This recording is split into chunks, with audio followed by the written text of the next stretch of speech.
शुरू।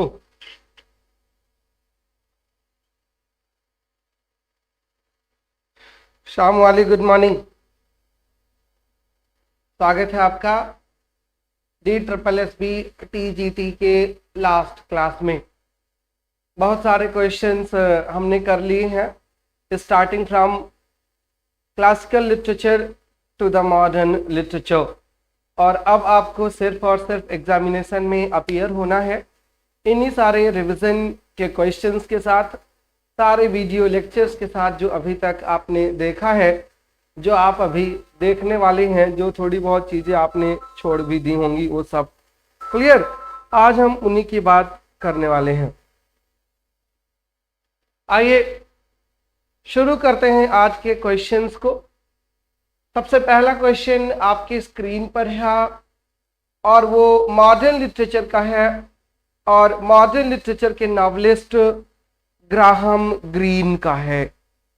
I hope you would have heard the name of Graham green, और अगर नहीं भी सुना है देन नो इशू, आज आप नाम ग्राहम ग्रीन का सुन ही लेंगे, राइट। पूछा है कि Graham Greene's novels are marked by, Graham Greene की जो नॉवेल्स हैं उनकी खासियत क्या है, they are marked by, right. अब आपके पास जो ऑप्शंस दिए हैं वो है Catholicism, Protestantism, paganism and Buddhism. ये ऑप्शंस दिए हैं ग्राहम ग्रीन के नावल के बारे में। एक्चुअली आज के इस सेक्शन में कुछ ऐसे भी राइटर्स हैं जिनके नेम्स यहाँ पर आपको क्वेश्चंस में नहीं मिलेंगे, लेकिन उनके जैसे एक वीडियो बार ही खत्म हो जाएगी फिर हम उन इम्पॉर्टेंट राइटर्स के बारे में थोड़ा सा ब्रीफ कर लेंगे जो क्वेश्चंस इम्पॉर्टेंट होते हैं आपके पेपर के लिए मॉडर्न राइटर से, क्लियर। तो इस क्वेश्चन पर आइए सबसे पहले ग्राहम ग्रीन के, कि ग्राहम ग्रीन की जो नावल है उसकी खासियत क्या होती है, कैथोलिसिज्म, प्रोटेस्टेंटिज्म, पैगनिज्म और बुद्धिज्म। थोड़ा सा बड़ा कर लेता हूं, कमेंट्स जो है विजिबल नहीं हो पा रहा है, एक second.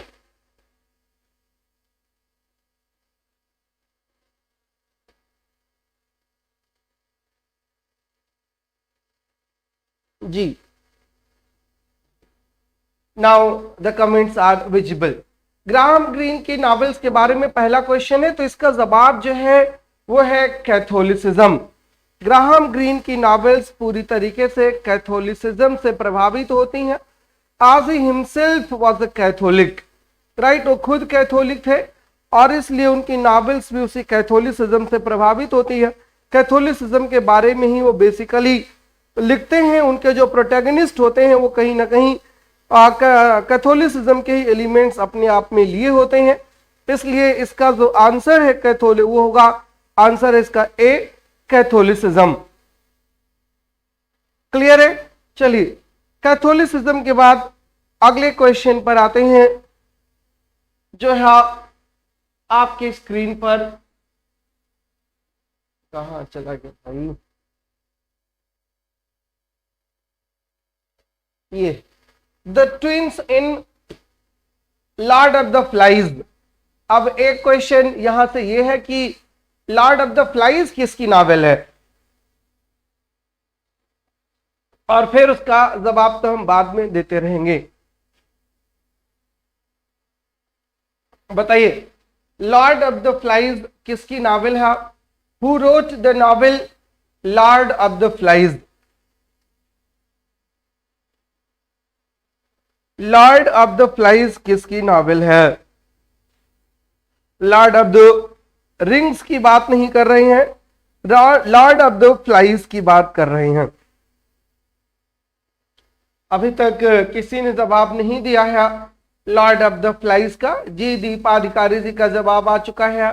Lord of the Flies, जी मंजीत, विलियम गोल्डिंग की नावल है, राइट, विलियम गोल्डिंग की नावल है Lord of the flies.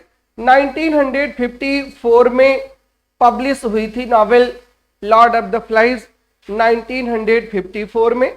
William Golding एक Nobel prize winning British writer हैं और ये जो बुक है Lord of the Flies It focuses on a group of British boys stranded on an uninhabited island and their disastrous attempt to govern themselves. Right, एक group होता है जो है चिल्ड्रन का, वो एक जगह पर उनका प्लेन क्रैश होता है और एक ऐसे लैंड पर पहुंच जाते हैं that is totally inhabited. Right, Lord of the flies story है, और किसकी नावल है? Lord of the flies story है विलियम गोल्डिंग की नावल है. जी सृष्टि, मुझे पता था कि अभी आप यही लिखने वाली हैं.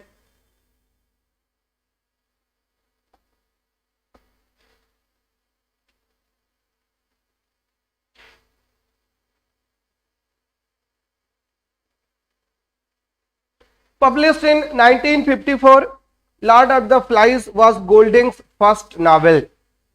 The idea came about after Golding read what he deemed to be an unrealistic depiction of a stranded children in youth novels like The Coral Islands, A Tale of Pacific Ocean by R.M. Ballantyne. Right, R.M. Ballantyne से inspired थे वो. R.M. Ballantyne की novel थी the coral island, और coral island में ऐसे stranded children की story थी, और वहीं से इंस्पायर्ड होकर के William Golding wrote the novel Lord of the flies इन 1954. और यहां पर जो ट्विंस की बात कर रहा है कि वो ट्विंस कौन है लॉर्ड ऑफ द फ्लाइज में, तो ट्विंस हैं Ralph and Jack.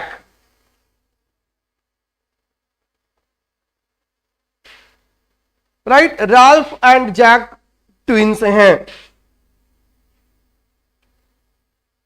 Two boys, the fair-haired Ralph and an overweight, bespectacled boy nicknamed Piggy, find a conch which Ralph uses as a horn to convene all the survivors to one area.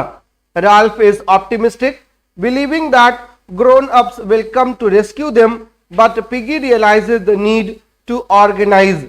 Because Ralph appears responsible for bringing all the survivors together, he immediately commands some authority over the other boys and is quickly elected as the chief.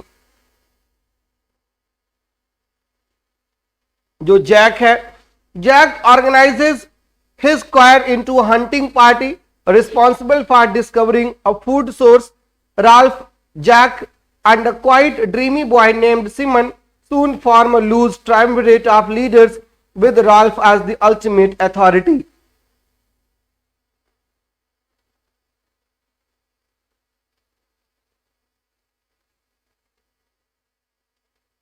जी ऋषु, काफी सारे बच्चे फंस जाते हैं. चलिए next question पर आते हैं.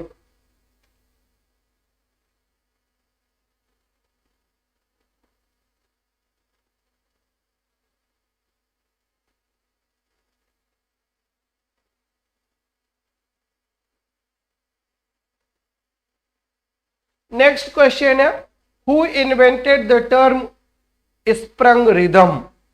sprung rhythm टर्म किसने इन्वेंट किया था? ये नेक्स्ट क्वेश्चन है. आज तो बहुत ही कम स्टूडेंट्स जुड़े हैं, लग रहा कल की क्लास से बोर हो गए या तो कल की क्लास से फ्रस्ट्रेट हो गए, तो सोचे अब आज की क्लास अटेंड नहीं करना है.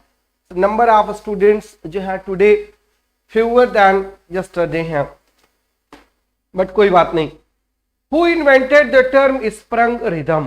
Hopkins, Tennyson, Browning or Wordsworth? G.M. Hopkins is known for two inventions. एक इन्वेंशन उनका था जिसकी बात आपने कल किया था, वो था कर्टल सोनेट. G.M. Hopkins ने कर्टल सोनेट इन्वेंट किया था. A curtal sonnet consists of 3/4 lines of the real sonnet, और रियल सोनेट 14 लाइन्स का होता है, तो 10.5 लाइन्स का जो सोनेट होता है उसको कर्टल सोनेट कहा जाता है.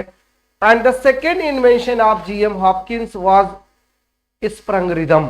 स्प्रंग रिदम क्या होता है? Sprung rhythm is the type of rhythm of poetry, और G.M. Hopkins का जो क्लेम था स्प्रंग रिदम के पीछे कि he wanted to make poetry natural. और उस नेचुरलिटी के लिए जो है वो स्प्रंग रिदम को इन्वेंट किए थे। गुड इवनिंग यशी सिंह जी, इतना डिजाइनिंग वाला गुड इवनिंग किया है आपने, आई एम ग्लैड।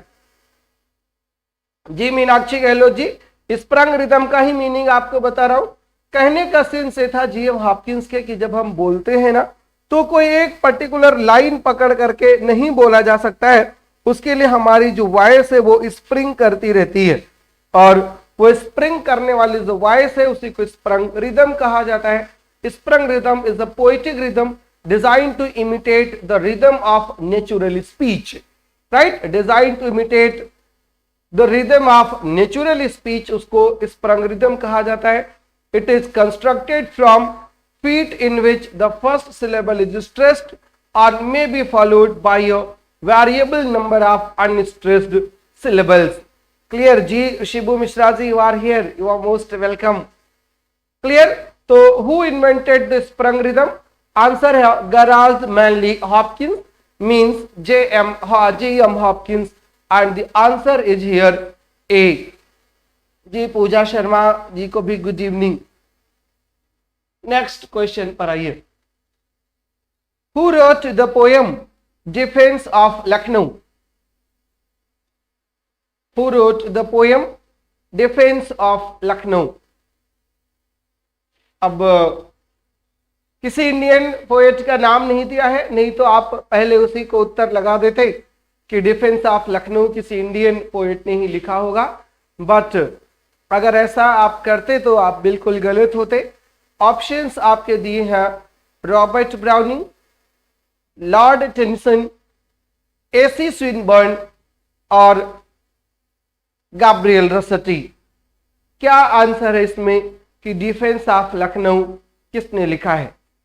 जी दीपा, कोमल, कामिनी, सृष्टि, अंजू, मोनिका, अंजलि, सबका जवाब सही है। अनुपम शर्मा जी, कवि का जवाब गलत है।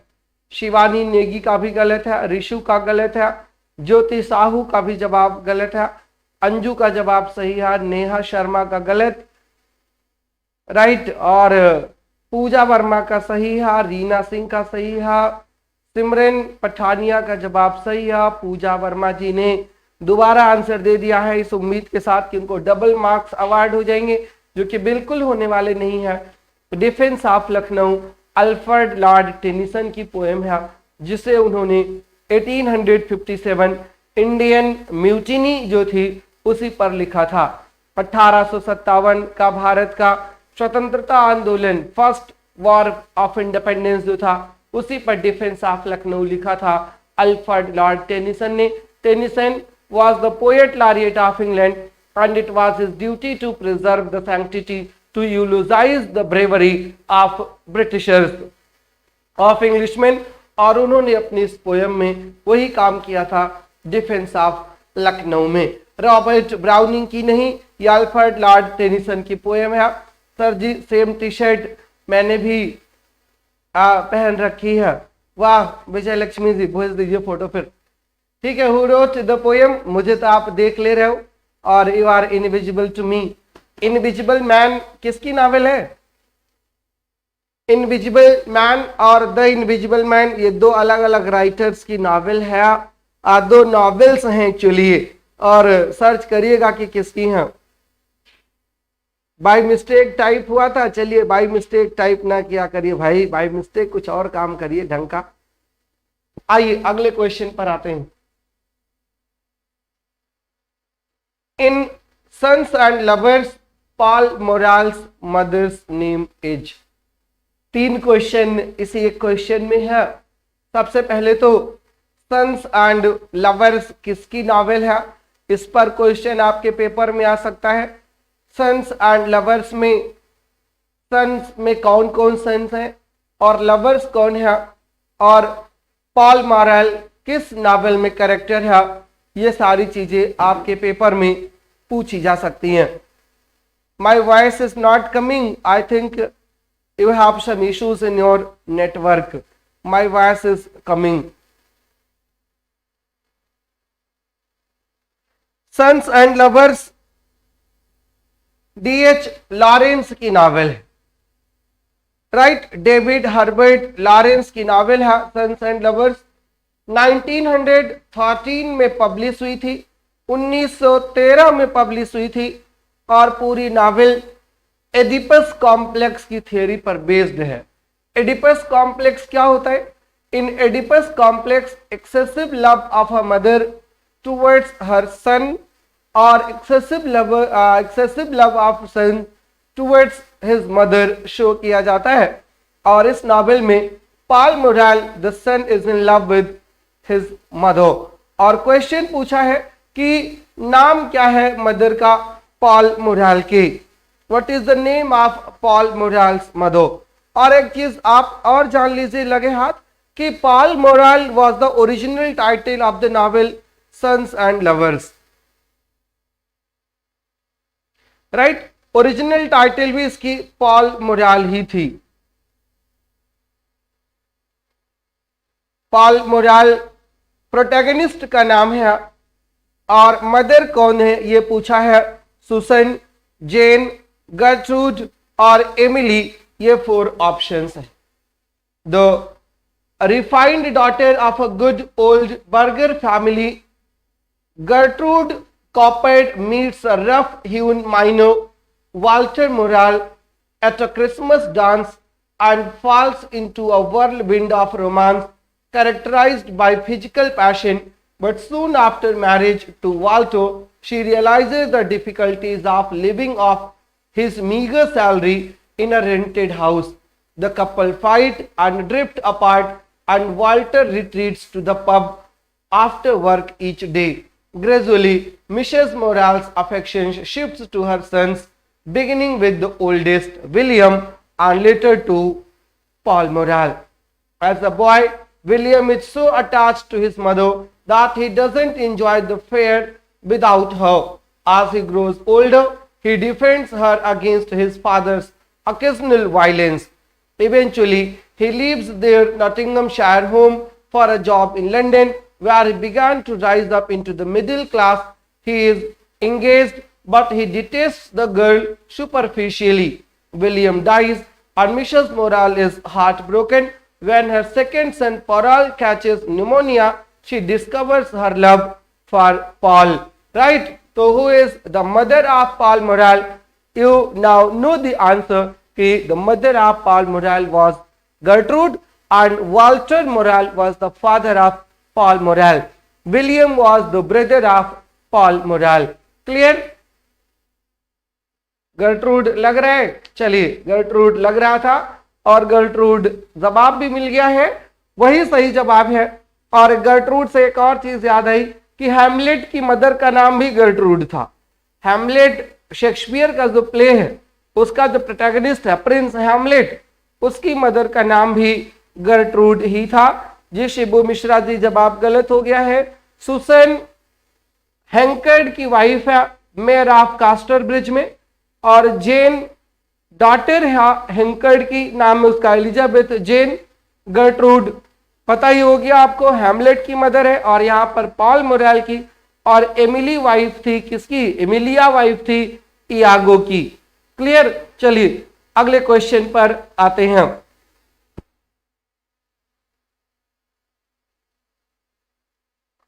इन Leda and Swan, who was Leda in the guise of स्वान?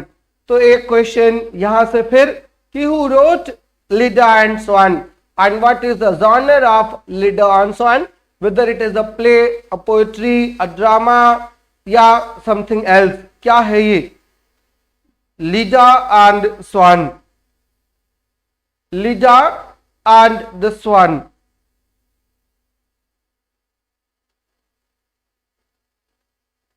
बताइए जवाब।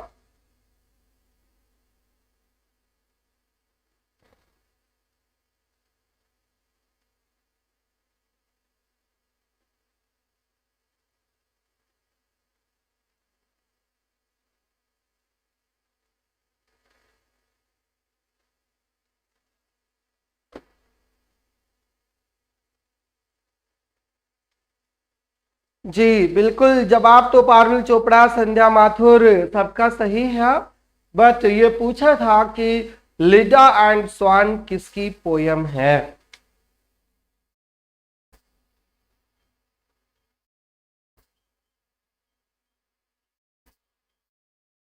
लिडा and Swan, the second coming,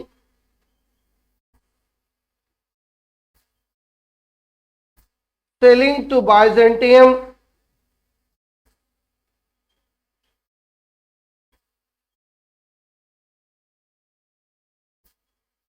sailing to Byzantium, lake isles of इंस्फ्री,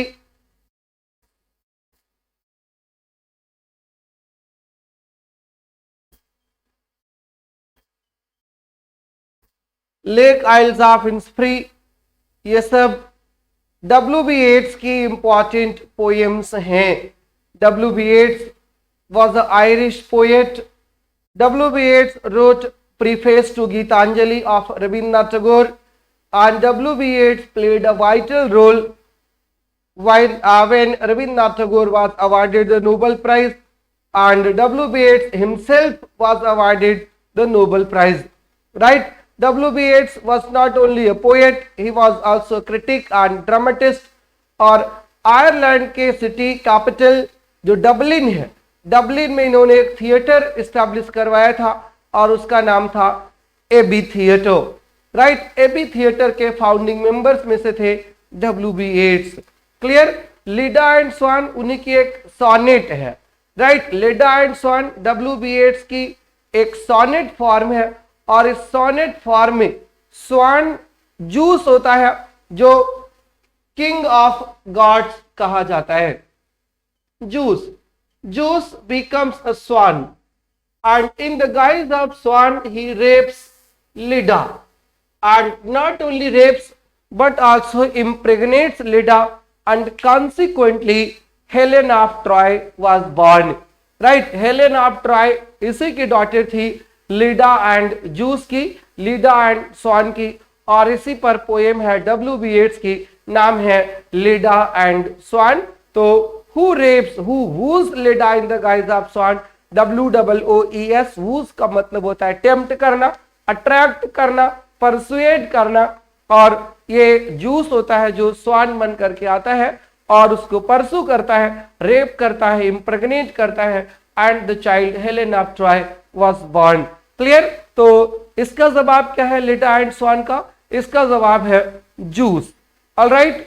हाँ, डब्ल्यू बी एट्स की पोएम्स बता रहा था, तो ये डब्ल्यू बी एट्स की पोएम है, और इसी में एक और इंपॉर्टेंट पोएम है, नाम है उसका among the school daughter. Right, तो ये उनकी इंपॉर्टेंट पोएम्स हैं, ये साइड में है, लिख लीजिए नाम, बहुत काम के हैं, आपके पेपर में आपकी मदद करेंगे।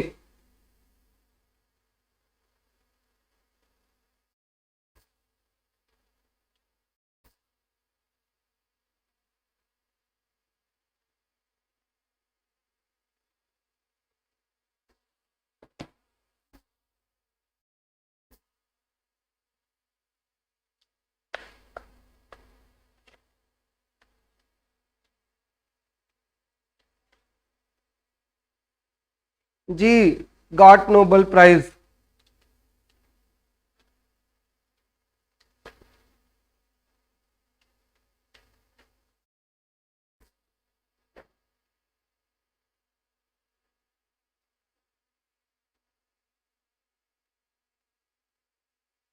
अरे साइड हो गया हूं भाई, लिखिए ना।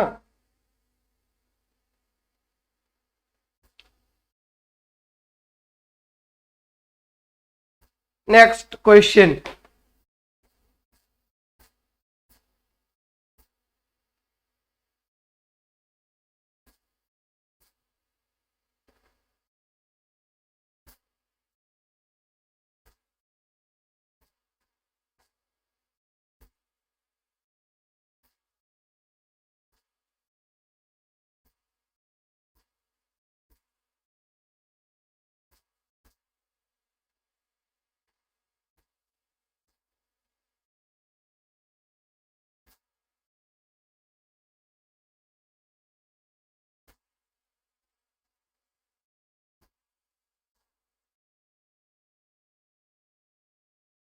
Which of the following according to T.S. Eliot is artistic failure?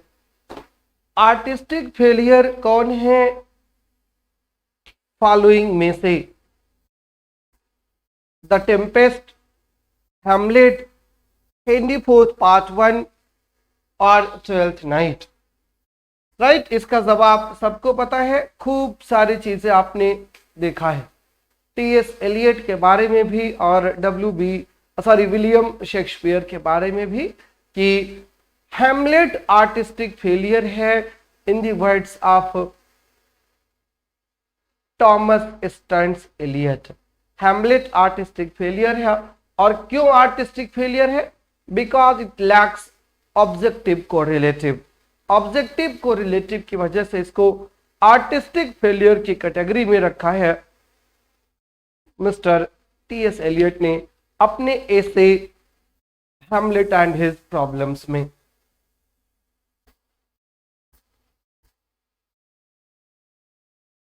अगला क्वेश्चन अभी थोड़ी देर पहले जिसका आप डिस्कस कर चुके हो, which of the following is Golding's first novel? Golding की फर्स्ट नॉवेल कौन सी थी? Which of the following was Golding's first novel? फिर वही विलियम गोल्डिंग्स फर्स्ट नॉवेल। अभी इसकी आप बात कर चुके हैं। Lord of the Flies published in 1954 was the first novel of William Golding. Lord of the Flies first novel थी विलियम गोल्डिंग की। क्लियर है? कोई डाउट, कोई क्वेश्चन हो तो बताइए। Video stopped. No Reena Agarwal, your network stopped, video is still continuing. Picture अभी जारी है, खत्म नहीं हुई है।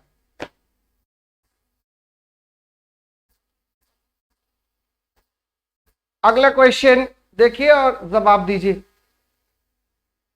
Which of the following is not a literary device used for aesthetic effect in poetry? Poetry में एस्थेटिक इफेक्ट डालने के लिए इनमें से कौन सी डिवाइस का प्रयोग नहीं किया जाता? Which of the following is not a literary device used for aesthetic poetry? Options हैं assonance, onomatopoeia, rhyme and grammar. Lord एक पिग का नाम होता है लॉर्ड ऑफ द फ्लाइज में। क्लियर? लॉर्ड ऑफ द फ्लाइज में लॉर्ड एक पिग का नाम होता है। Which of the following is not a literary device used for aesthetic effect in poetry? Assonance, onomatopoeia, rhyme and grammar. जी, सभी का जवाब अभी तक सही है। काजल गुप्ता, पूजा शर्मा, उपासना, श्वेता, रीना, जी सबका सही जवाब है। इसमें एसोनेंस, ऑनोमोटोपिया, राइम ये सब पार्ट्स होते हैं एस्थेटिक इफेक्ट के, और ग्रामर स्ट्रक्चर बनाता है, इसलिए एस्थेटिक इफेक्ट क्रिएट नहीं कर पाता। So the right answer is D, grammar. Right, grammar is not a literary device used for aesthetic effect in poetry. Clear? Next question, a poem that tells a story with plot, setting and character, उसे क्या कहा जाता है? A poem that tells a story with plot, setting and characters, lyric कहा जाता है उसे, free verse कहा जाता है, नैरेटिव कहा जाता है, कि कुछ नहीं कहा जाता है? A poem that tells a story with plot, setting and characters. According to Joliet Public Schools District 86.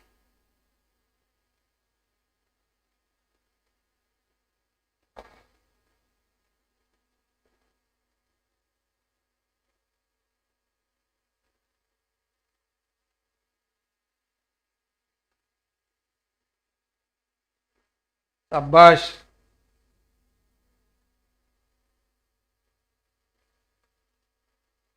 Renu Yadav ji का एक जवाब गलत हुआ है और गीता का जवाब गलत है। बाकी फिलहाल जितने भी आंसर्स आए हैं सब सेम है जी। इसको नैरेटिव कहा जाता है। क्या कहा जाता है? नैरेटिव पोयम में स्टोरी होती है, प्लॉट होती है, सेटिंग होती है और कैरेक्टर्स होते हैं। ये लिरिक नहीं होती, ये नैरेटिव पोएट्री के फॉर्म है। क्लियर? अ नैरेटिव पोयम जो है has story with plot, setting and character.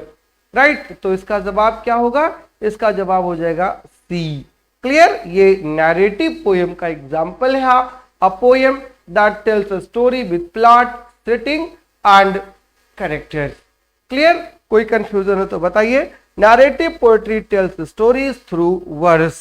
Like a novel or a short story, a narrative poem has plot, characters and setting. And using a range of poetic techniques such as rhyme and meter, narrative poetry presents a series of events often including accents and dialogues. Right? Action और dialogue भी उसके form हो सकते हैं narrative poetry की। Clear है?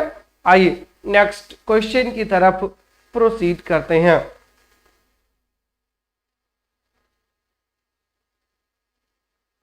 American poetess है Emily Dickinson और अगला क्वेश्चन उन्हीं पर है। What was strength about Emily Dickinson? Emily Dickinson के बारे में स्ट्रेंथ क्या है, डिफरेंट क्या है उनके लाइफ के बारे में? She rarely left home, option A दिया है। ऑप्शन बी है she wrote in code. Option C है she never attempted to publish her poetry. और ऑप्शन डी है she wrote her poems in invisible ink. What is strength about Emily Dickinson? आप 4 options में से correct answer देना है आपको। जी दीपा अधिकारी, शाबाश।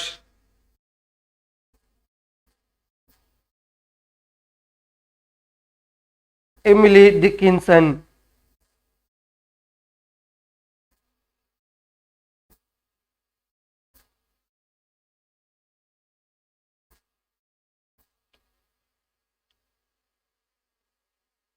जी सबके आंसर्स अलग अलग आ रहे हैं, देते रहिए आंसर्स, बताऊंगा जब करेक्ट होने लगेगा। कुछ लोगों का करेक्ट भी है। एमिली डिकिंसन का पूरा नाम था Emily Elizabeth Dickinson. American poetess थी।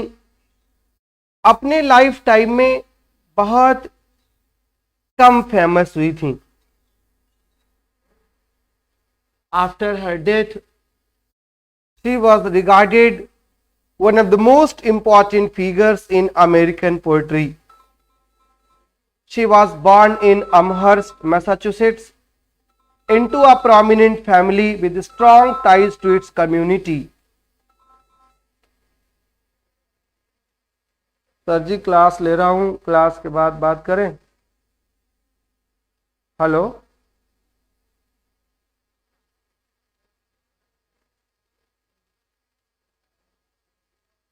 evidence suggests that Dickinson lived much of her life in isolation.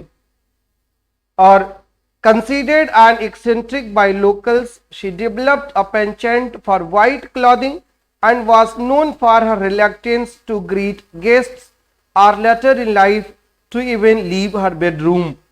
Dickinson never married, and most friendships between her and others depended entirely upon correspondent. Right? Because of the fear of death, Emily Dickinson never left her home, or in the later phase of life, she remained stuck to her bedroom, or whenever guests came to her, she never attended them, she never greeted them warmly. ये case था Emily Dickinson के साथ और यही उनका strange case था। और strangeness इतना ही नहीं, her poems are very short, 2 lines, 3 lines, 4 lines की भी पोएम्स होती हैं। एमिली डिकिंसन की। क्लियर। और मेलंकलिक पोएम्स लिखती हैं, पेसिमिस्टिक पोएम्स लिखती हैं वो। नेक्स्ट क्वेश्चन है, Rupert Brooke wrote his poetry during which conflict. एक नाम दे दिया है, रूपर्ट ब्रूक ने किस कॉन्फ्लिक्ट पर पोएट्री लिखा है?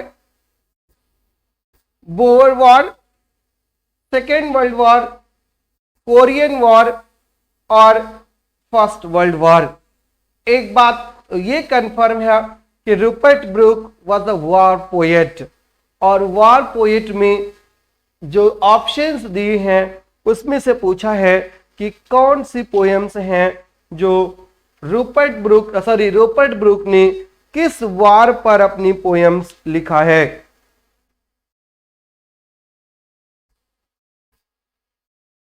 बताइए, ऑप्शंस आपके सामने हैं।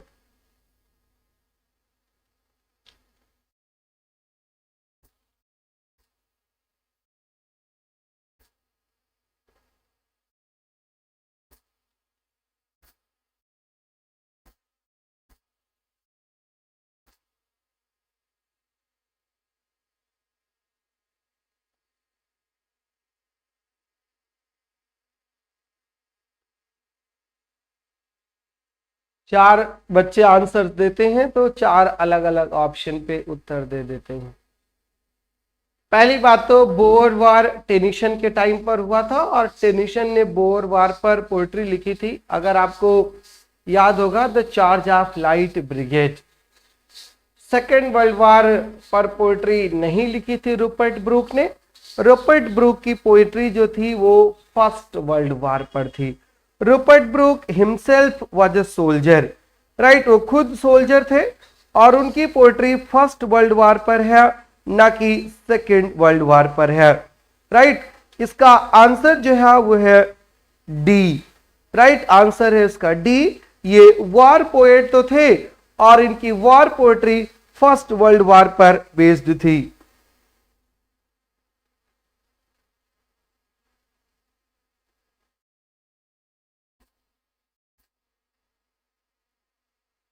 अगला क्वेश्चन है, who wrote about the idyllic isles of Innisfree. Isles of Innisfree पर किसने लिखा है?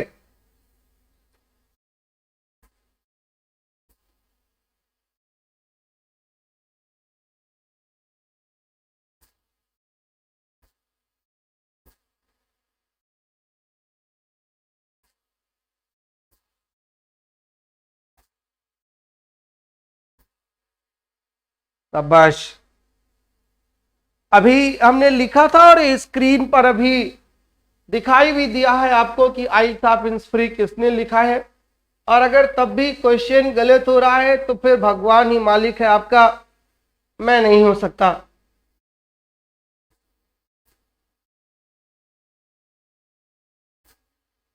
सही जवाब है इसका WB8, और रीना सिंह हमारे कहते कहते उत्तर टाइप कर दी है Ezra Pound. My first live class my bad luck, Mausam Gupta Gautam ji ने लिखा है, और my last class my good luck है टुडे। एमिली वाला आंसर ए था। Sir it seems you are taking class after coming from your college, your hard work, पता नहीं क्या लिख दिया आपने।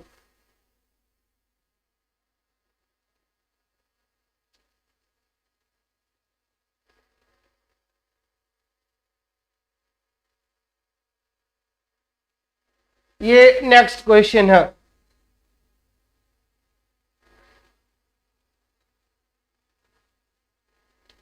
Sylvia Plath married with English poet. Sylvia Plath बहुत ही इंपॉर्टेंट पोएटेस थी 20th सेंचुरी की, और सिल्विया प्लाथ कमिटेड सुसाइड कर लिया था।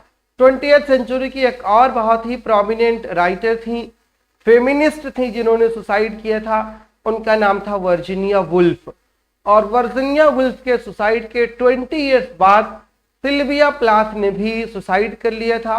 और सिल्विया प्लाथ के हस्बैंड पोएट लॉरिएट थे इंग्लैंड के, और उनका नाम क्या था? ऑप्शंस में से आपको बताना है। जी रीना, बिल्कुल सही जवाब है। टेड ह्यूज से उन्होंने शादी की थी।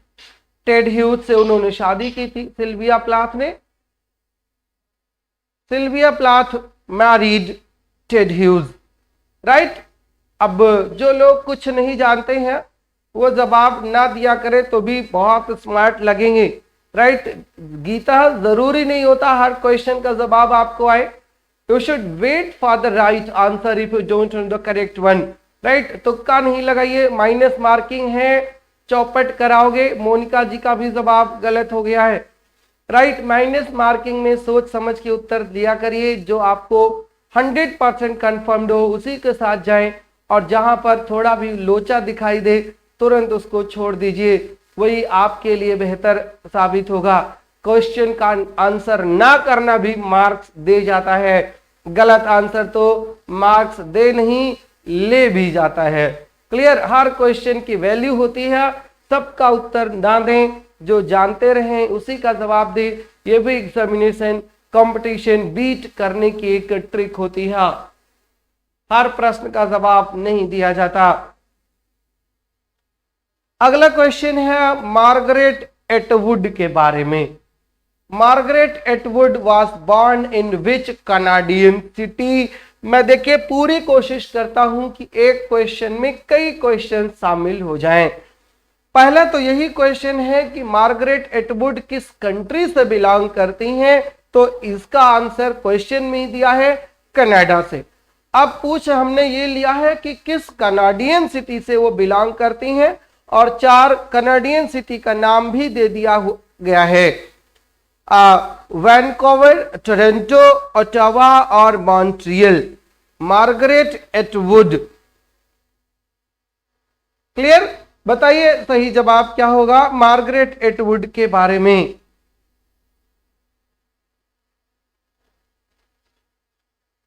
जी सर, आप कौन से कॉलेज में प्रोफेसर हैं? कोमल शर्मा जी, पर्सनल क्वेश्चन है, बता दूंगा फिर कभी, क्वेश्चन का आंसर दे लीजिए। मेरा college doctor Ram Manohar Lohia Awadh university Ayodhya से एफिलेटेड है, और अयोध्या में ही है, उसका नाम है साकेत पोस्ट ग्रेजुएट कॉलेज। ठीक है, चलिए दे दिया जवाब। Margaret Atwood was born in which Canadian city, और the right answer to this question is, बता दूं, C, Ottawa, right. Margaret Eleanor Atwood नाम था उनका। Canadian poet, novelist, literary critic, essayist, teacher, environmentalist, activist and inventor as well. Since 1961, she has published 18 books of poetry or 18 novels and 11 books of non-fiction. और Margaret Atwood को 2 बार Booker prize भी मिला है, 2 बार Booker prize उनको मिला है, और एक तो बुकर प्राइज उनको अभी 2019 में ही मिला था। उनकी नॉवेल थी द टेस्टामेंट्स, और उसके पहले उनको जो है बुकर प्राइज मिला था उनकी नॉवेल द हैंडमेड्स टेल के लिए। क्लियर, और ये उनकी इंपॉर्टेंट नॉवेल्स हैं। एक नॉवेल और है उनकी जिसका नाम था द ब्लाइंड असैसिन। क्लियर, ये उनकी इंपॉर्टेंट नॉवेल्स हैं मार्गरेट एटवुड की, द टेस्टामेंट्स, द हैंडमेड्स टेल, और हैंडमेड्स टेल की सीक्वल है द टेस्टामेंट, जो 2019 की बुकर विनिंग नॉवेल है। क्लियर, तो मार्गरेट एटवुड कहाँ की है? मार्गरेट एटवुड कनाडा की हैं, और कनाडा में ओटावा सिटी की हैं। क्लियर, प्रोसीड कर सकते हैं ना मोनिका, कोमल, शिवांगी? कोई डाउट, कोई क्वेश्चन हो तो बताइए।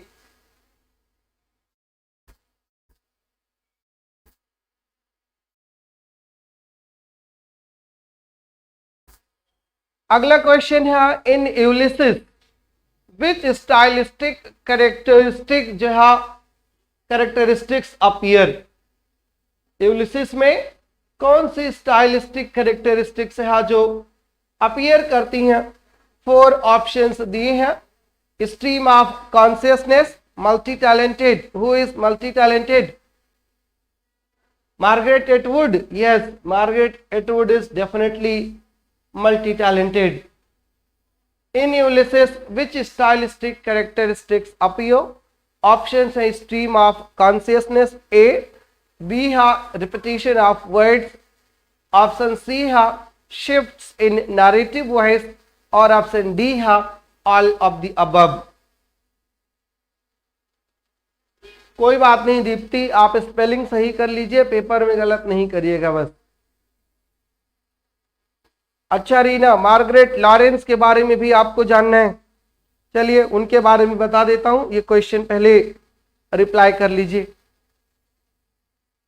ये यूलिसिस जो है, अच्छा thank you Reena. Atwood sir भी और आप भी,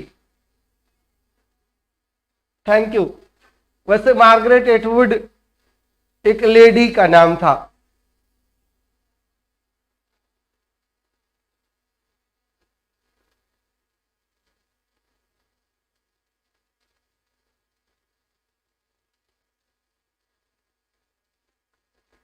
यूलिसिस नॉवेल है जेम्स जॉयस की। जेम्स जॉयस की बेसिकली 3 नॉवेल्स थी और जेम्स जॉयस एक आयरिश नॉवलिस्ट है। कुछ बहुत इंपॉर्टेंट आयरिश राइटर्स हैं, जैसे कि उसी में आते हैं गलीवर्स ट्रेवल्स, किसने लिखा था याद होगा आपको, वो भी आयरिश राइटर हैं, जोनाथन स्विफ्ट। उसके बाद इंपॉर्टेंट आयरिश राइटर की कैटेगरी में आते हैं रिचर्ड स्टील। रिचर्ड स्टील अपने आप को कहते थे I was born in Ireland, I was an English man born in Ireland. Irish writer हैं वो। W.B. येट्स आयरिश राइटर हैं। George Bernard Shaw Irish writer हैं। जेम्स जॉयस आयरिश राइटर हैं। William Butler Yeats Irish writer हैं। Oscar Wilde Irish writer हैं। Seamus हीनी Irish writer हैं। J.M. Synge Irish writer हैं। ये इंपॉर्टेंट आयरलैंड के writers हैं। Actually Ireland was the part of England, Britain, और इसलिए they are included in the part of English literature, right. उन्हीं की नावल थी यूलिसिस। और यूलिसिस पूछा है कि इसमें कौन कौन से कैरेक्टरिस्टिक्स यूलिसिस की है, तो इसका जो करेक्ट आंसर है वो है D, all of the above. Stream of consciousness भी है, और स्ट्रीम ऑफ कॉन्शियसनेस का सीधा सा मतलब है शिफ्ट्स इन नैरेटिव वॉइस। शिफ्टिंग वहां पर चलती रहती है और रिपीटिशन ऑफ वर्ड्स भी कॉमन होते हैं। कल हमने यूलिसिस पोएम की बात की थी, आज यूलिसिस नॉवेल की बात हो रही है। और यूलिसिस पूरी तरीके से होमर की एपिक ओडिसी की कॉपी थी, राइट। मतलब ओडिसी पर ही वो बेस्ड थी, जो ओडिसी मिथ है उसी पर, राइट, उसी पर उसके कैरेक्टर्स भी बेस्ड थे।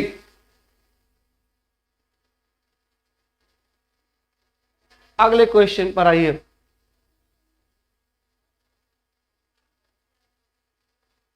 जिसका आंसर हमने बता दिया था वही फिर से क्वेश्चन आ गया है। इन यूलिसिस जॉयस रिटेल्स विच एंसेंट स्टोरी। यूलिसिस में जेम्स जॉयस कौन सी स्टोरी की बात करते हैं? होमर की इलियड, होमर की ओडिसी, वर्जिल की एनीड, की सोफोक्लिस की एंटीगनी? बताइए जवाब। You are amazing in your stream of consciousness sir. Thank you Sandhya, thank you very much. आज पता चला, चलिए अभी एग्जाम से पहले पता ही चल गया।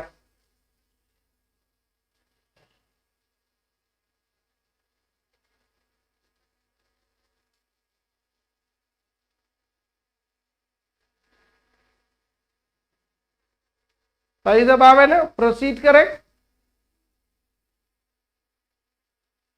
होमर की ओडिसी वो एंसेंट स्टोरी है जिस पर यूलिसिस बेस्ड है। और एक बात और जान लीजिए कि यूलिसिस जो है ये लैटिनाइज्ड वर्जन है ओडिसी का। ओडिसी का जो प्रोटैगनिस्ट है वो ओडिसस है इलियड में, और सॉरी ओडिसी में, और उसी को जब रोमन में कहा जाता है तो वो यूलिसिस हो जाता है। राइट, यूलिसिस और ओडिसस इसलिए सेम नेम है।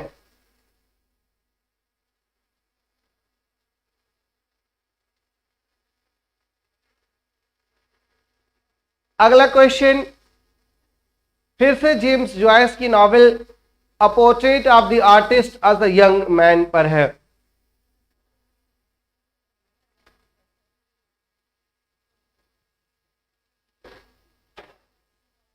A portrait of the artist as a young man James Joyce की नॉवेल है और इसको कंस्ट्रल ड्रामा कहा जाता है।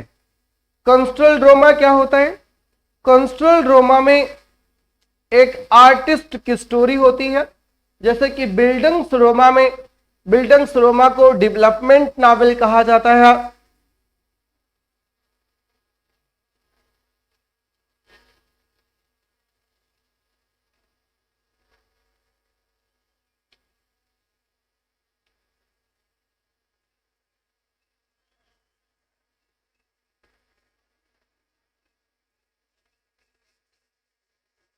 ये वर्ड है, कंस्ट्रल ड्रामा का मतलब होता है आर्टिस्ट नॉवेल।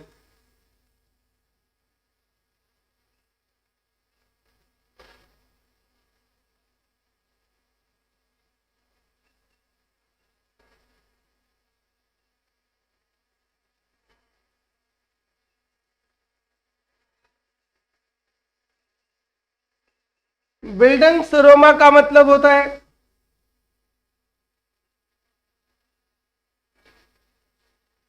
एजुकेशनल नॉवेल या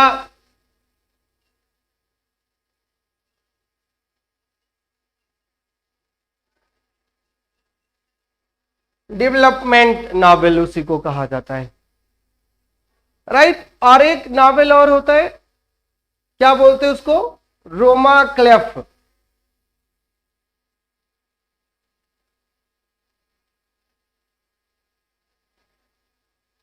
CLEF, और ये होता है नॉवेल विद की।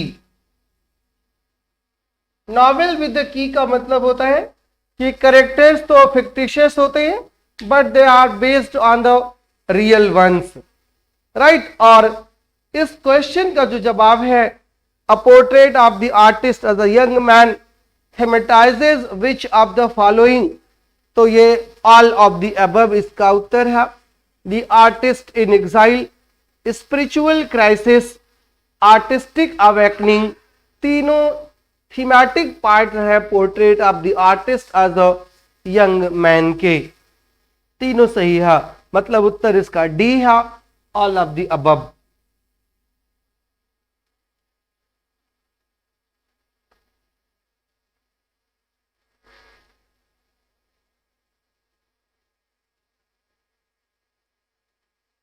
Clear?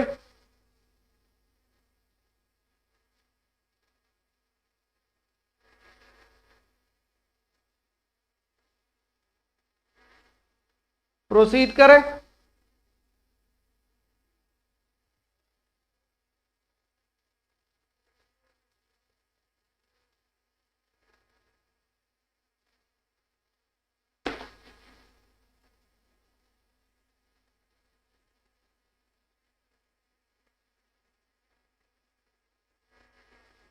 Things fall apart was written by, things fall apart किसकी नॉवेल है?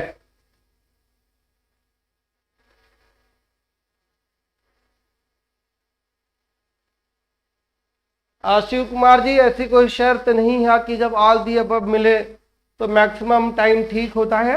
हाँ, लेकिन जब आपको कोई भी ऑप्शन समझ में ना आ रहा हो तो आप ऑल द अबव के साथ रिस्क जरूर ले सकते हैं, हो सकता है कि सही ही हो जाए।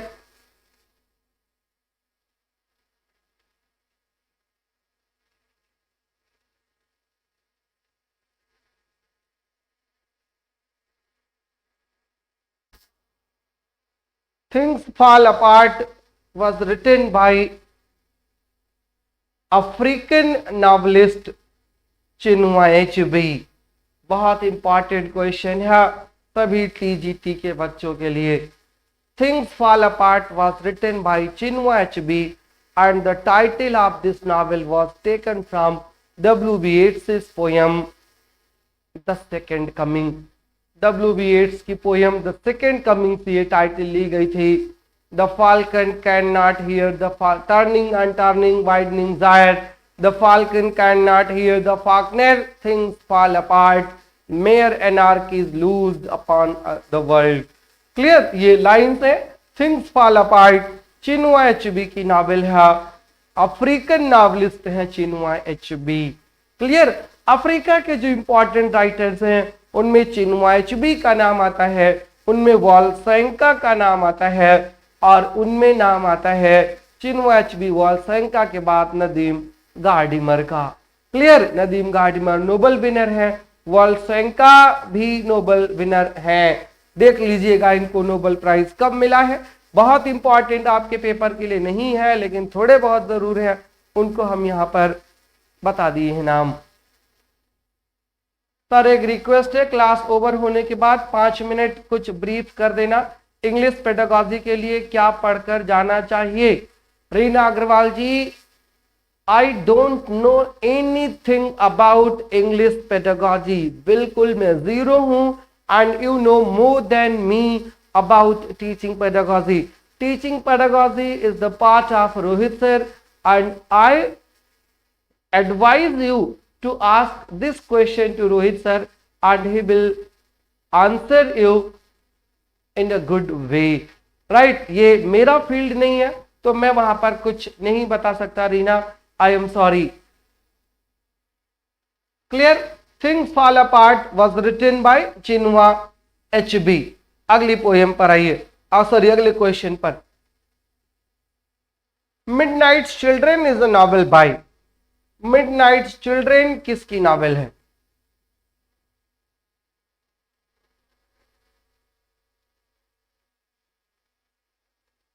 ऑप्शंस हैं सलमान रुश्दी, सलमान खुर्शीद, अमिताभ घोष और फिर विक्रम सेठ। अब कुछ नहीं कराऊंगा यसी जी, अब आप प्रीवियस ईयर उठाइए और फ्यूचर ईयर्स का भी उठाइए और उनको खुद से करिए।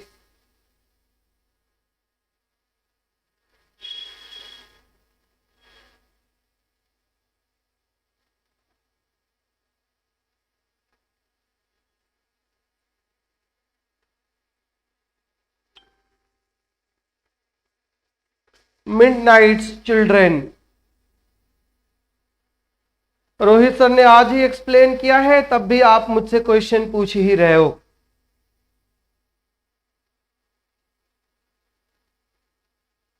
क्लास उनकी आपने ली नहीं होगी और उनकी क्लास नहीं लिया तो आप मेरे पास आ गए।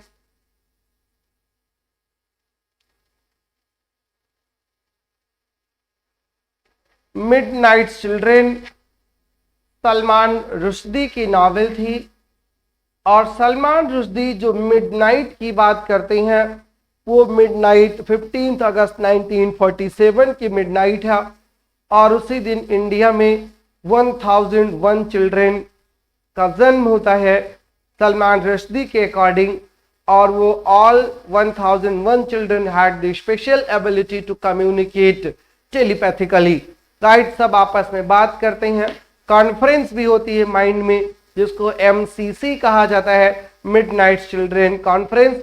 जो प्रोटैगनिस्ट होता है नावल का उसका नाम होता है Saleem Sinai. Saleem Sinai was born on the night of independence, right? तो इंडिपेंडेंस डे से नावल शुरू होती है, इट गोज टू फ्लैशबैक में जाती है, स्वदेशी मूवमेंट तक जाती है पीछे और आगे जो है till the declaration of emergency by Indira Gandhi 1975, वहां तक का पीरियड मिडनाइट चिल्ड्रन कवर करती है। 1981 में ये नॉवेल पब्लिश हुई थी, right? It portrays India's transition from British colonial rule to independence and the partition of India. It is considered an example of post-colonial, post-modern and magical realism literature. Right, the story is told by the chief protagonist Salim Sinai and it's set in the context of actual historical events. The style of preserving history with fictional accounts is self-reliance. Clear? और सबसे important बात यह है midnight children के बारे में कि midnight children was awarded 1981 Booker prize. 1981 में बुकर प्राइज उनको अवार्ड हुआ था और इस नॉवेल के लिए जिसका नाम था मिडनाइट चिल्ड्रन। 1993 में फिर से इस नॉवेल को बुकर मिलता है जिसका नाम होता है Booker of the Booker's. Right, 1981 में बुकर प्राइज,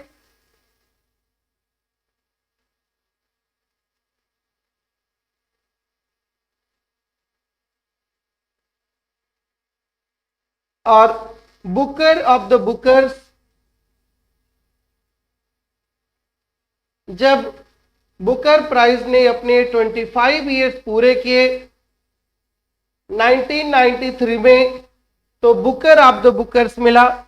और जब बुकर प्राइज ने अपने 40 साल कंप्लीट किए 2008 में तब उसको बेस्ट ऑफ द बुकर्स मिला है।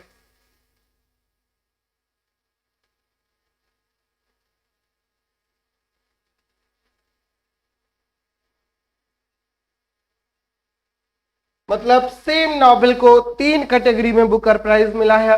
Booker prize 1981, Booker of the Bookers 1993 और best of the Bookers. Clear? ये Salman Rushdie is the only writer who has been awarded Booker Prize in all the 3 categories of Booker Prize. All right, चलिए next पर आइए। अगर अभी तक अंजलि डबास जी को यही नहीं पता है कि लिटरेचर कितने मार्क्स की आएगी तो आप जान करके भी कुछ नहीं करना है। क्लियर? आप जान करके भी कुछ नहीं करिए, आप सिर्फ अपनी पढ़ाई करिए और जो कर लिया है वो कर लिया है।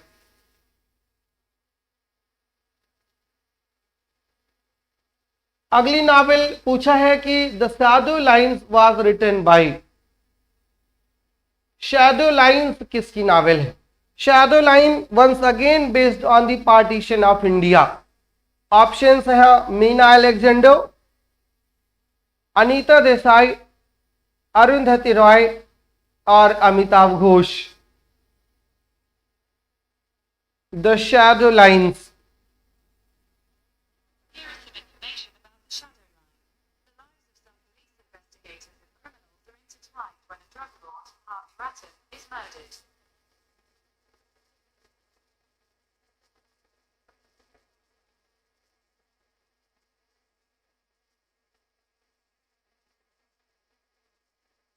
बताइए जवाब।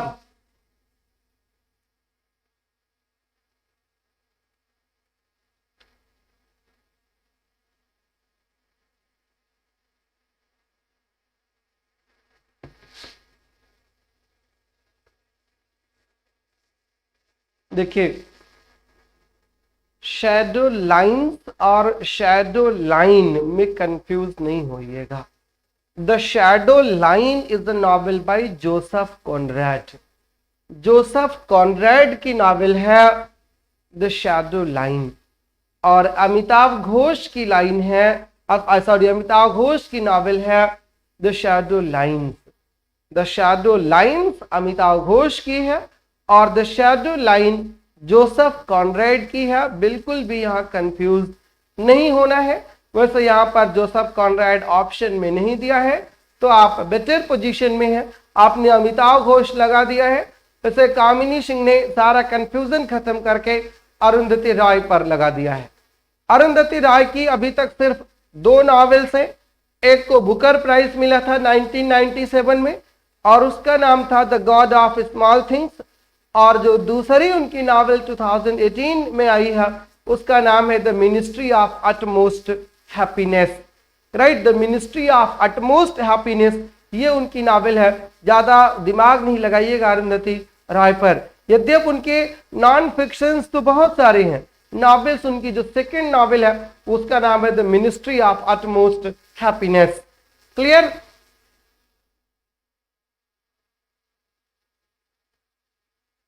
V.S. Naipaul was awarded Nobel Prize for Literature in V.S. Naipaul was awarded the Nobel Prize for Literature in।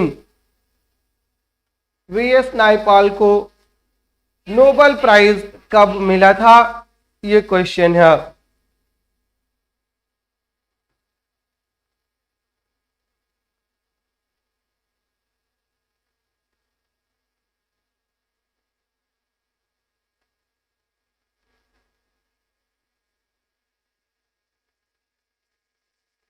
शाबाश, कितना तेज नेटवर्क है आपका। 2001 में, नाशिद खान भाई इतना ब्लंडर नहीं करिए, 2001 में नोबेल प्राइज मिला था V.S. नाइपाल को, और 2018 में उनकी डेथ हो गई है।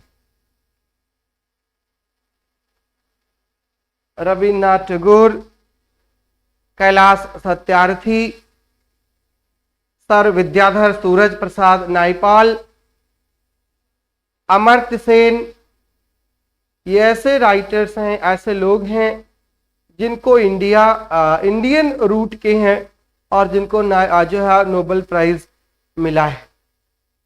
Before the Nobel prize, before this Nobel, Naipaul was felicitated with the 1971 Booker prize for his novel in a free state. Right, Booker prize भी उनको पहले मिल चुका था और उनको नोबेल प्राइज मिला है 2001 में। क्लियर?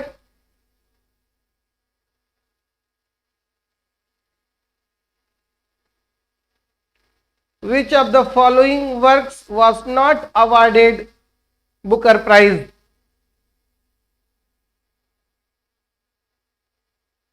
फॉलोइंग वर्क में से किसको बुकर प्राइज नहीं मिला है? Midnight children, white tiger, the inheritance of loss and a suitable boy.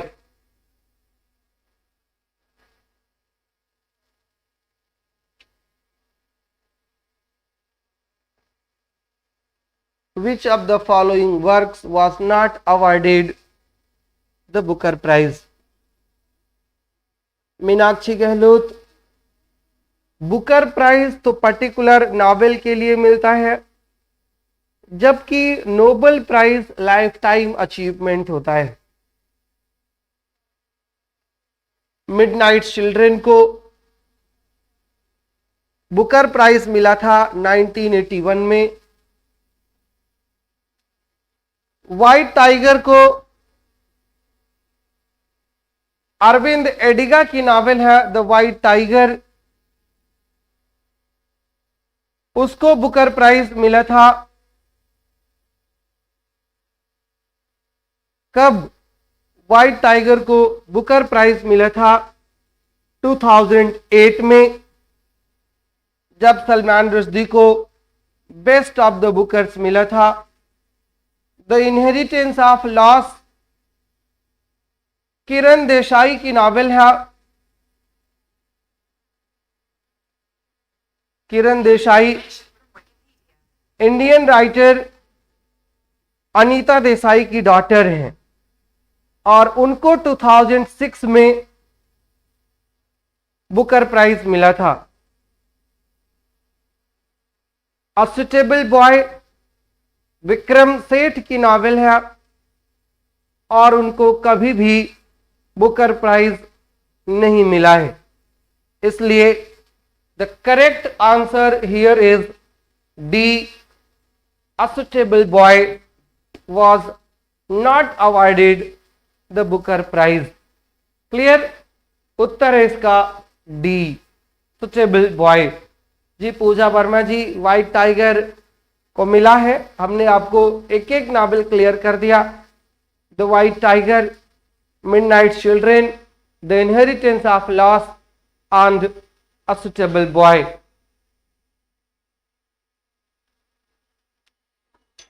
तीन बुकर, इंडियन बुकर उधर हो गए। V.S. नाइपाल को भी उसी कैटेगरी में रखेंगे, उनकी नॉवेल थी इन अ फ्री स्टेट, उसको बुकर मिला था। और फिर क्वेश्चन पूछ लिया है एक और बुकर विनर नॉवेल के बाद, नॉवेलिस्ट के बारे में, और उनका नाम है अरुंधति रॉय। और ये पूछा है कि अरुंधति रॉय को बुकर प्राइज कब मिला था। Arundhati Roy got the Booker Prize for her novel God of Small Things. The God of Small Things won the Booker Prize for Arundhati Roy. कब मिला था? ऑप्शंस हैं 1997, 2005, 2011 और 2000।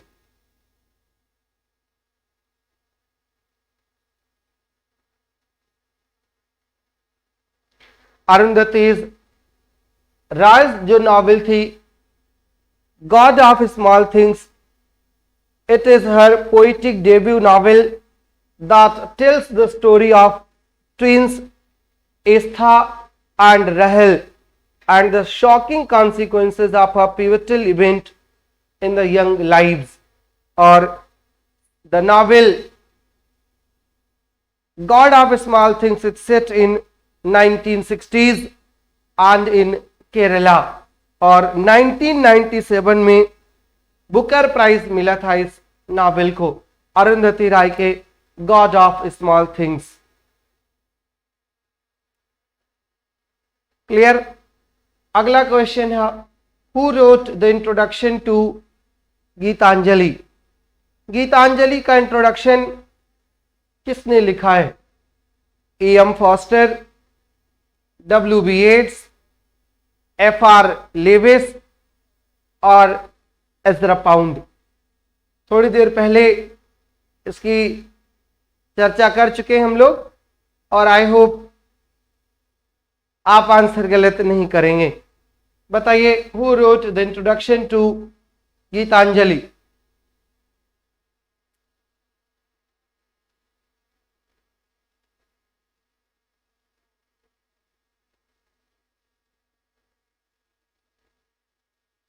रेणु यादव जी का जवाब गलत हो गया है।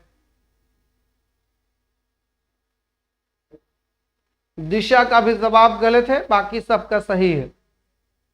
इन दोनों लोगों ने क्लास को ढंग से सुना नहीं, वीडियो और ऑडियो को एंजॉय नहीं किया, इसलिए जवाब गलत देने में एक्सपर्ट हो गए हैं। W.B. येट्स ने गीतांजलि का प्रीफेस लिखा था, जो उसकी इंग्लिश वर्जन का। Originally Gitanjali was written in Bangla. It was translated by Tagore himself under the title song offerings. और सॉन्ग ऑफरिंग का प्रीफेस W.B. येट्स ने लिखा था। W.B. येट्स को वेदांतिस्ट कहा जाता था। He was expert in Indian philosophy and Vedant.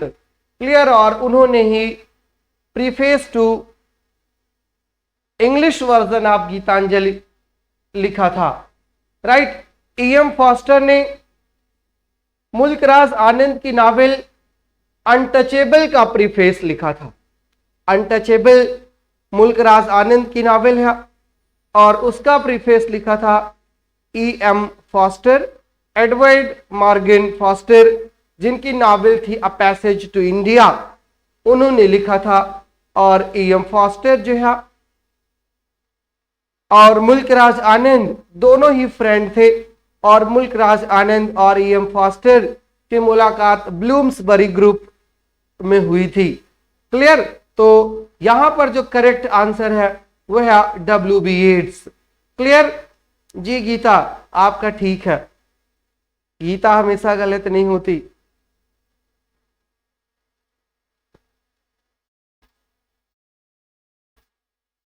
अगला question a room of one's own was written bye.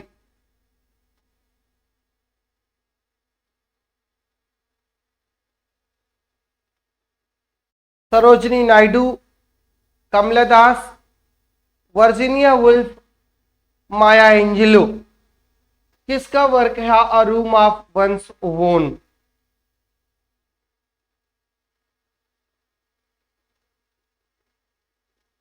जी गीतांजलि, बिल्कुल सही। गीतांजलि एक हमारे स्टूडेंट भी हैं, आज पता चला, अभी तक कहाँ गायब थी।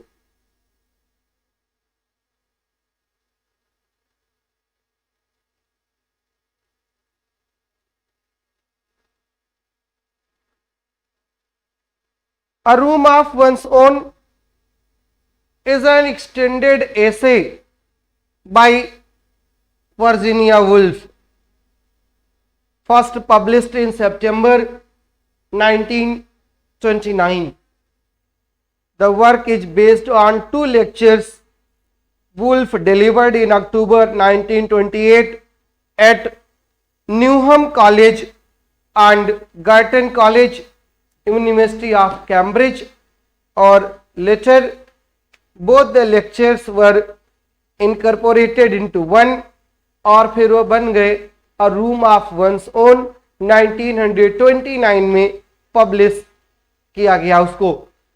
अ रूम ऑफ वंस ओन में Virginia Woolf talks about a woman who wants to be a novelist, a writer, और उसके लिए वर्जीनिया वुल्फ सजेस्ट करती हैं कि a woman must have her own room if she wants to be a writer, और दूसरी बात करती हैं कि शी वांट्स फाइनेंशियल इंडिपेंडेंस। अगर उसको राइटर बनना है तो फाइनेंशियल इंडिपेंडेंस चाहिए और उसको अपनी प्राइवेसी, तभी वो एक राइटर बन सकती है। और इसी एसेज में वो इमेजिन करती है शेक्सपियर की सिस्टर जिसका नाम होता है Judith Shakespeare. Judith Shakespeare fictional sister बनाती हैं वो विलियम शेक्सपियर की, और कहती हैं had Shakespeare had a sister named Judith Shakespeare, she would not have been as popular as Shakespeare had been. क्यों? Because she wouldn't have got the same opportunity that Shakespeare enjoyed in his life. Right? मतलब women को इतना freedom नहीं मिलती जितना कि mail को मिलती है, और इसीलिए शेक्सपियर हो जाता है और कोई फीमेल उस तरीके से नहीं बन पाई है। A room of one's own में वो इस बात को कहती हैं।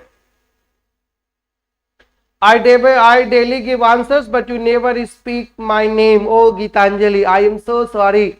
I didn't see your name. Today I saw and I respond. I am so sorry. I couldn't visualize your golden answers. Sorry.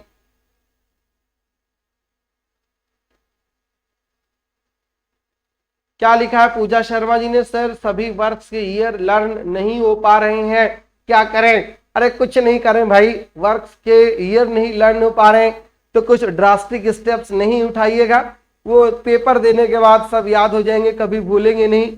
वो मोर स्टडी मोर कंफ्यूजन ही होती है, and it's better to be confused during examination times ना। Question देख करके answer आपको याद आ जाएगा, कंफ्यूज बिल्कुल मत हो, टेंशन बिल्कुल ना लें। राइट, जितना टेंशन लोगे उतना पेपर खराब करके आओगे, इसलिए कोई टेंशन आप नहीं लीजिए। क्लियर? आज के हमारे इस पीपीटी में इतने ही क्वेश्चंस शामिल किए गए थे, और ये एक एक क्वेश्चंस 1-1 करोड़ के हैं आपके पेपर के हिसाब से। खूब अच्छे से इस वीडियो को देखिएगा, कई बार देखिएगा। जितने आपके 4-5 वीडियो वाले हमने जो क्वेश्चन आंसर सेशन कराया है, इसको आप देखिएगा ढंग से, और you will be definitely benefited from these questions. Clear? बहुत सारी चीजें आपको यहां से मिलेंगी। जी Shipra, I hope so my lectures are enough if your luck is with you. कोशिश तो यही रहेगी कि क्वेश्चंस यहां से आए, और अक्सर क्वेश्चंस आते भी हैं लेक्चर से, ऐसा नहीं है कि कुछ बिना पढ़ाया आ जाता है। 80 to 90% चीजें लेक्चर से ही होती हैं, अगर आपने उनको ढंग से प्रिपेयर कर लिया है, अगर आपने ढंग से देख लिया है तो। Thank you Geetanjali. इंडियन अभी नहीं करा रहा था क्या दीप्ति? सलमान रुश्दी को अभी हमने आपको कराया, अभी हमने अमिताभ घोष की बात की, हमने विक्रम सेठ की बात की, अभी इंडियन नहीं हुआ है क्या? और आप इंडियन में क्या करना चाहते हो बता दो, आप वही कर लेते हैं फिर। Thank you Alka. Same here. Sir Chronicle order of works भी एक दो क्वेश्चन करवा दीजिए, नहीं कराएंगे आप में नहीं आएगा, टेंशन ना लीजिए, जितना आप प्रिपेयर कर सकती हैं, जितना आप ढंग से आप उतने को ही करिए। Pilgrims, how many pilgrims were there in Canterbury tales? Answer is 31।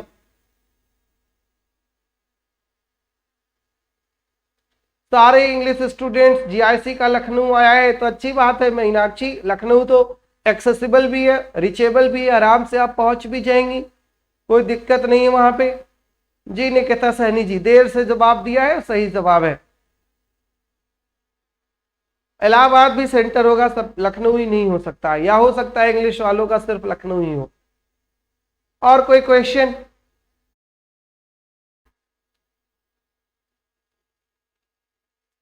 आपका क्या क्वेश्चन है मोनिका चौधरी जी, बताइए, उसको भी ले लेते हैं।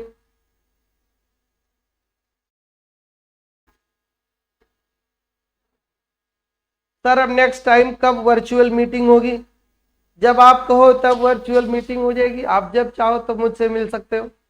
आई am not such an elusive personality, I am always available for my students.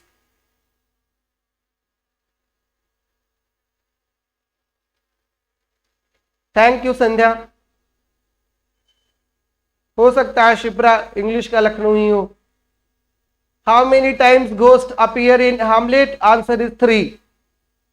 Total story in Canterbury Tales, total story 124 supposed थी या प्रपोज्ड थी, बट टोटल 24 ही है फिलहाल जो वर्जन है। जी जनमत क्या है? अच्छा जाना मत, कहीं जाऊंगा नहीं भाई।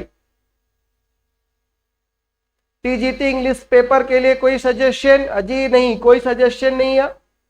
Be patient, don't be nervous while in examination hall, answer each question coolly not coldly, right? Please बता दीजिए। अरे क्या बता दूं कोमल जी, पूछिए ना। यशी जी क्या बता रहे हैं, बोलो। एग्जाम के लिए टिप्स ही तो दे रहा हूं। मेटाफिजिकल टर्म किसने दिया था? मेटाफिजिक्स टर्म दिया था जॉन ड्राइडन ने।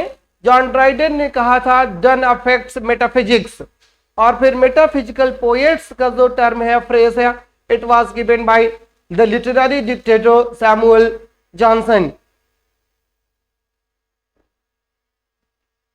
ये तो मंजीत जी मैं बिल्कुल नहीं बता सकता है, तो पेपर आने पर ही पता चलेगा। Don't be Deepti, don't be nervous. DSSB की क्लास नेट के लिए कितनी बेनिफिशियल है? अगर पेपर में आ जाए क्वेश्चन तो बहुत बेनिफिशियल, नहीं तो कुछ नहीं। Erewhon is a dystopian novel, but आपने कल बोला यूटोपियन लिटरेरी है, नहीं, एरहून तो यूटोपियन ही है जहां तक मुझे पता है, और या डिस्टोपियन ऑप्शन में नहीं रहा होगा। Subtitle of Absalom and Achitophel is a poem.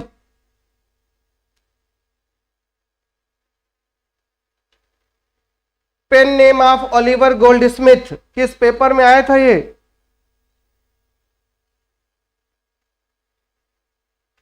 James Wellington वैसे उनका पेन नेम था, जो कभी कभी वो यूज कर लेते थे अपनी राइटिंग के लिए।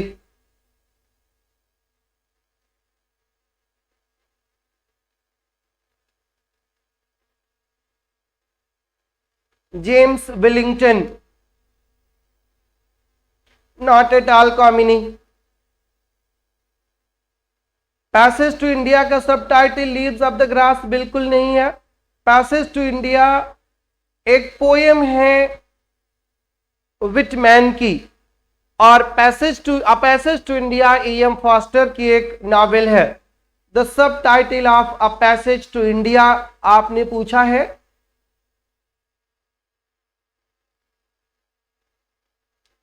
और I don't think it has any सब टाइटल।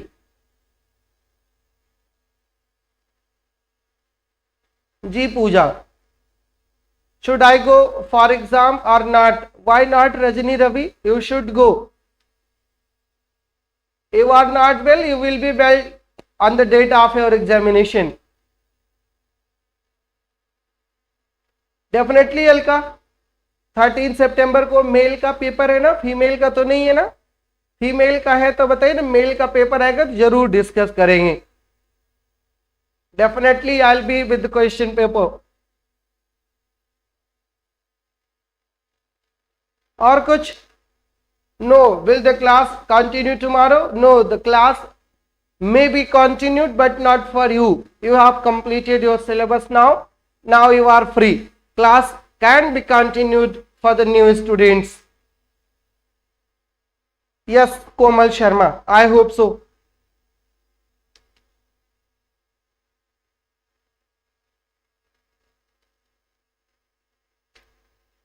चलें, bye bye, good luck, take care. 13th को पेपर है तो कोशिश करेंगे 12th को एक बार फिर से मिलने की। चलिए, all the best, good luck, have a bright future and great paper ahead. Thank you.